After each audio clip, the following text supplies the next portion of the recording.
একজন গায়ক, আমি যদি হচ্ছে গিয়ে না শুনাই তাহলে কেমন লাগবে? ম্যাডাম কি তখন আমার জায়গা দিবে? তখন অবশ্যই রবীন্দ্রনাথকে ডাকবে, রবীন্দ্রনাথ আসবে।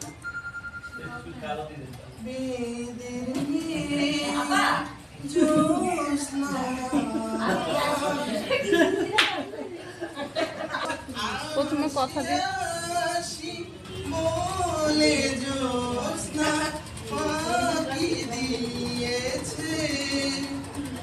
এখন রবীন্দ্রনাথ যখন গানটা গাইলো, এখন যদি নজরুল যায়, নজরুল সে হচ্ছে গিয়ে সেও গানটা গাইতে দেবে। প্রথম শুরু করেছে, বিদির মেয়ে জ্যোৎস্না আমায় কথা দিয়েছে, আসি আসি বলে জ্যোৎস্না ফাঁকি দিয়েছে, আসি আসি বলে জ্যোৎস্না ফাঁকি দিয়েছে। এখন না, এখন হচ্ছে গিয়ে যদি এই গানটাই ভূপেন হাজারিকা গাইতো তাহলে ব্যাপারটা কেমন হতো? সে এসে শুরু করতেছে এরকম, বিদির মেয়ে জ্যোৎস্না আমায় কথা দিয়েছে, আসি আসি বলে জ্যোৎস্না ফাঁকি দিয়েছে, বিদির মেয়ে জ্যোৎস্না আমায় কথা দিয়েছে, আসি আসি বলে জ্যোৎস্না ফাঁকি দিয়েছে।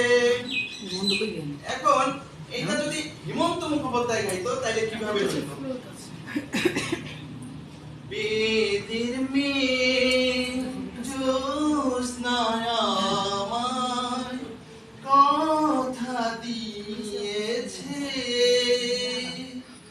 আসি আসি বলে জ্যোৎস্না ফাঁকি দিয়েছে। এখন এই গানটা যদি আমাদের দেশের ফকির আলমগীর গাইতো তাহলে ব্যাপারটা কেমন হতো?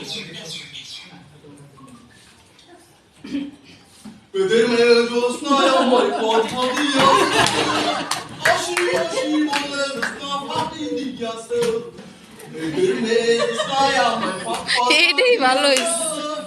আসি আসি বলে জ্যোৎস্না ফাঁকি দিয়েছে।